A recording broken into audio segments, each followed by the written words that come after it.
But Stan, I've talked to Chuss about this because the Steelers are a candidate, if you will, along with the Saints, and Derek Carr is now out for multiple weeks, so we'll see if that continues. But there's a guy, lots of talk going on about him. This man right here, Davante Adams. He wants a trade. He wanted to play with his buddy Derek Carr in Las Vegas, and then that didn't work out. And now he wants out. Could he also be reunited with a former quarterback of his, Aaron Rodgers, in New York? Do you want that? First of all, is that a desire you have? I mean, who doesn't want Davante Adams, right? I mean, yeah, he is old and he's not going to be as good as he was back then with Green Bay and then Rodgers and that connection. That being said, he's Davante Adams, right? He was an All-Pro. Like he's a very, very good wide receiver, and it's kind of hard to find those right now in the NFL, right? There's not that many receivers who are really impressing so far in this season. So that to me is a A-plus move. The other thing is we've seen this offense struggle when it relies too much on Garrett Wilson. Basically every bad game we've had this season, you can blame a lot of it to way too many targets to Garrett Wilson and not enough of the other players picking up the slack. You saw Lazard. I thought Lazard was doing well this season, right? He wasn't dropping that many balls compared to last season. And after last game, now he's leading the NFL in drop balls, right? So we need a consistent number 2 option. And while Mike Williams, I've liked him a lot so far. He's been very good. He is not a number 2 option right now. But you know who will be a great number 2 option? Garrett Wilson.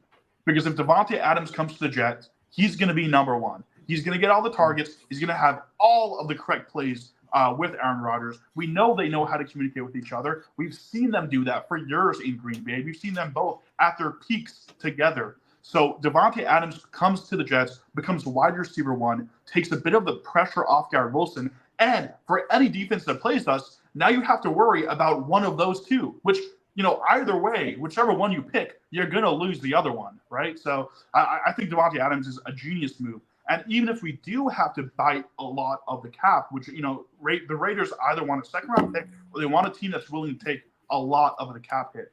Well, guess what?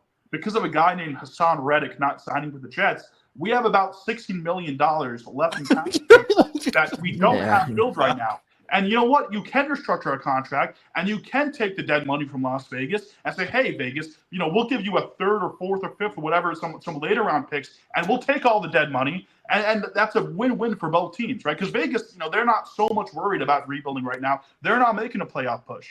So that dead cap, they're just trying to get rid of it so they can get new guys in next year. So I think that's a great situation for both teams. The big question to me is how much do the Raiders want a second-round pick? Because I don't think there's an NFL team right now that's going to give a second-round pick. Would you give a second-round pick? No.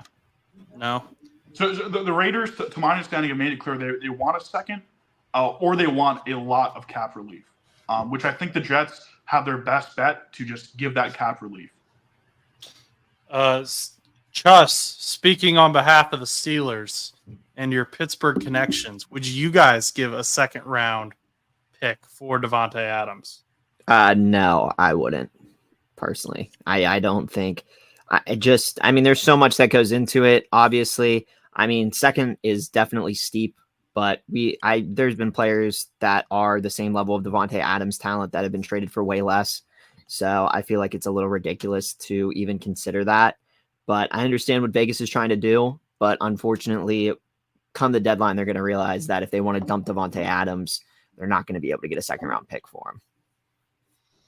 Yeah, I think that's fair. And there's obviously the concerns with his age. How long is Davante Adams going to be, Davante Adams that we know? Is he going to become? Obviously, Mike Williams was never the same level of Davante Adams, but is he going to become like Mike Williams, where he's not even like a wide receiver 2 anymore? He's just kind of a low-end wide receiver 3, in my opinion, and maybe Stan has a higher opinion of Mike Williams than that. But you could even compare him like a DeAndre Hopkins right now. I I don't think necessarily D-Hop's bad, but I mean, he's not getting anywhere close to the targets that he was getting, 5-6 years ago in Houston or whatnot. I mean, looking like at his stat line, he's getting like maybe if he's lucky, 3 or 4 targets a game. I mean, against Green Bay, he had like 7, I think. But like in that Chicago, against the Jets, even he had like 2 targets. And so like he's not the same receiver. And I mean, I think that was I don't remember how much they gave up for him. I don't remember if that was, Josh, do you remember if it was a free agent signing or if it was a trade? I don't remember. It's been a couple of years I can't now. remember. It's been a while. But like if it was a trade, I know that they didn't take that much for him. And if it was a salary thing, I mean, at that point, I mean, you could compare that to the D-Hop, or you could compare that to even Adams signing in the offseason with somebody such as even the Jets at that point. Aaron Rodgers decides to do his final season, and or I don't know how do you know when Aaron Rodgers is looking to retire? Has he kind of hinted at that yet, Stan? It seems like he wants to play next season, but I wouldn't be surprised if he has a rougher season if he just hangs his boots up this year. Interesting. Okay. Interesting. I mean, it's possible though. I mean, it's possible. I just don't know. I would like to believe that he'll play one more after this, but obviously, like you said, it might be just too much for him. I mean, he's in his late 30s. I mean, getting up there in age. You're about to push 40. He wasn't getting hit a lot. He wasn't having very physical games early in the season, but since Morgan Moses got injured, he's been getting smacked every other play. Like it's very rough on him. And I think he's been injured the last 2 games. So both leg injuries, both after a lot of hard hits. So I would not be surprised if it becomes a health situation where if Morgan Moses doesn't come back or isn't the same, the O-line doesn't return to where it should be, that he has to make a decision for his own health. Yeah. And I mean, you mentioned DeAndre Hopkins, but I'm just thinking about some other receivers who just have fallen off. Julio Jones. Oh, is he even in the NFL anymore? I think he's out. He's struggling to make it on practice squads. I mean, that happens. I mean, I don't think Davante Adams is anywhere near that point, but I mean, like giving up a 2nd-round pick for a guy who in 2 years might struggle to make it on the team. I mean, wide receivers can fall off like that, especially as they get older. So it will be interesting to kind of follow this and see where he ends up. Honestly, I think Cleveland should do it. I think Cleveland would really benefit from it because, I mean, after all, they already have so many wide receivers and they clearly don't care about building their team up. So they might as well just trade a pick. I mean, I'm just saying. I mean, they are about to lose Amari Cooper. So, I mean, I mean, yeah, there you go. And they're still waiting. And Watson will probably get arrested by the end of the season. But still waiting on that Deshaun Watson breakout game that's been coming for like 3 years or whatever. But yeah, it's been a minute. It's been a minute. Yeah.